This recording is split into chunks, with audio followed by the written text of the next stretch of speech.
एक मिथिला का दूत पत्र लेकर के पहुंचा और विश्वामित्र जी को समर्पित किया। गुरुदेव, ये पत्र आया हुआ है, ये महाराज मिथिलेश्वर का पत्र है। धनुष यज्ञ का आयोजन, बेटी का स्वयंवर। इस स्वयंवर भूमि में विश्वामित्र जी सारे ऋषियों के सहित, सारे शिष्य प्रशिष्यों के सहित पहुंचे और उसमें भाग ले। राम जी ने कहा, हमने तो जीवन में पहली बार धनुष यज्ञ सुनी। अरे विष्णु यज्ञ, चंडी यज्ञ, दुर्गा यज्ञ, लक्ष्मी यज्ञ, न जाने कितने यज्ञ सुने, लेकिन धनुष यज्ञ। विश्वामित्र जी कहने लगे, चलो हमारे साथ, हम दिखाते हैं। और जैसे लेके चले, ऐसा एक वन, ऐसी एक जगह जहां पर एक मानव आकार की शिला पड़ी हुई है। कोई भी नहीं, निर्जन, कोई बस्ती नहीं, कोई नगर नहीं, कोई आश्रम नहीं, कोई जलाशय नहीं, कोई सरोवर नहीं। राम जी कहने लगे, गुरुदेव कितनी अच्छी शिला, और ये मानवाकार की यहां जंगल में न तो कोई मंदिर, न तो कोई आश्रम, न तो कोई बस्ती, न कोई गांव, अकेली शिला, ये कौन है?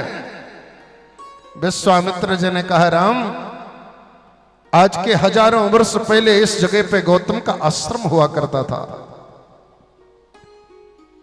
एक थोड़ी सी ललक, थोड़ी सी भूल, थोड़ा सा अज्ञान, एक मदांध और करे अपराध को और पाप फल भोग। दूसरे की गलती के कारण, दूसरे के अपराध के कारण इस शिला को यहां पे आज तक तपती हुई पड़ी हुई है। देवराज इंद्र ने इसके साथ छल किया था। गौतम महामुनि समझ नहीं पाए।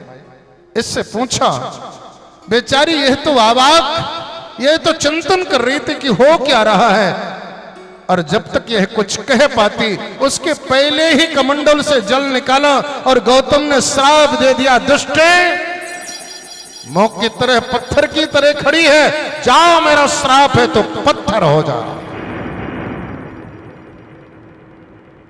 रोने लगी, चरणों पकड़ लिया, मेरी तो कोई गलती नहीं है और मुझे श्राप दे रहे हो। बाद में पश्चाताप हुआ, लेकिन ऋषि का श्राप मिथ्या कैसे हो सकता है, झूठा कैसे हो सकता है? गौतम ने कहा कि मैंने श्राप तो दिया है, लेकिन जा, मैं तुझे वरदान भी देता हूं। एक ना एक दिन इसी जगह पे, इसी धरती पे, इसी आश्रम पे स्वयं ब्रह्म का आगमन होगा, और जिस दिन ब्रह्म का आगमन होगा, उनके दर्शन से, उनके चरण रज से तेरा उद्धार हो जाएगा और तुम मेरे पास पुनः आ जाएगी।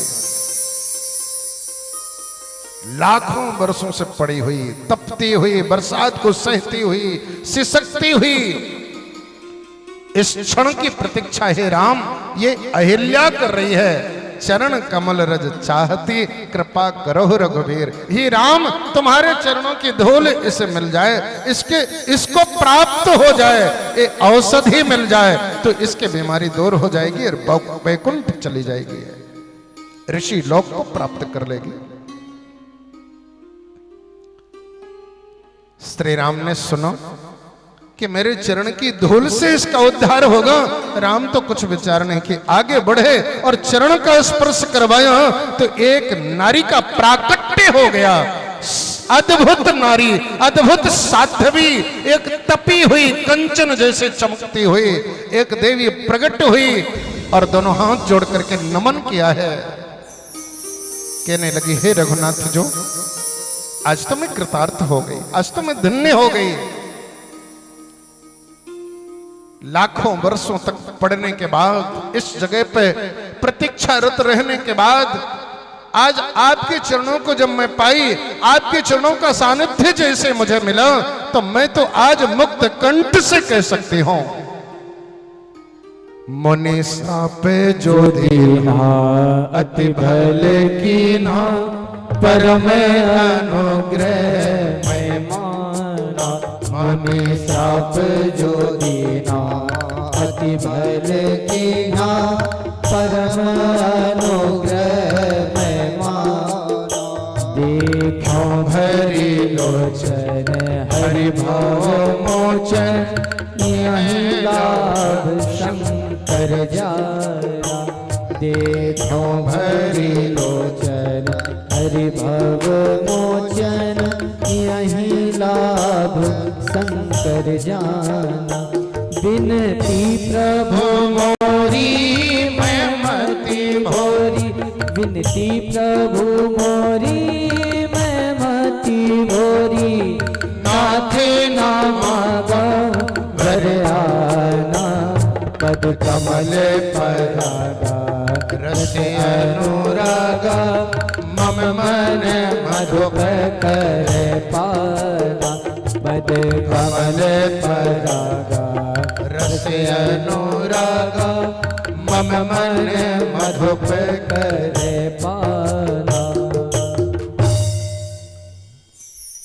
अहिल्या कहने लगे मन श्राप जो देना अति बल के ना। अच्छा हुआ मेरे पति ने श्राप दिया। क्यों भाई? कहा देखूं भरी लोचन हरि भव मोचन यह लाभ शंकर जानो।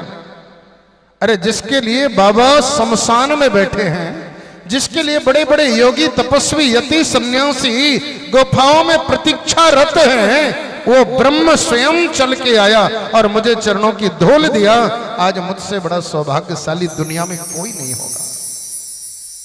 मेरे पति ने जो श्राप दिया उस श्राप ने वरदान दिया है। देखो भरी लोचन हरिभव मोचन। अरे भव का मोचन करने वाले, जिनका नाम ही सहारा है, जिनका स्मरण ही सहारा है, ऐसे हरि का दर्शन मैं कर रही हूं। जो पति से परित्यक्ता थी, समाज से तिरस्कृत थी, समाज से बहिष्कृत थी, ऐसी ऐसी नारी को उन राम जी ने दर्शन दिया है, जिसका दर्शन पाने के लिए ब्रह्मा भी तरसते हैं।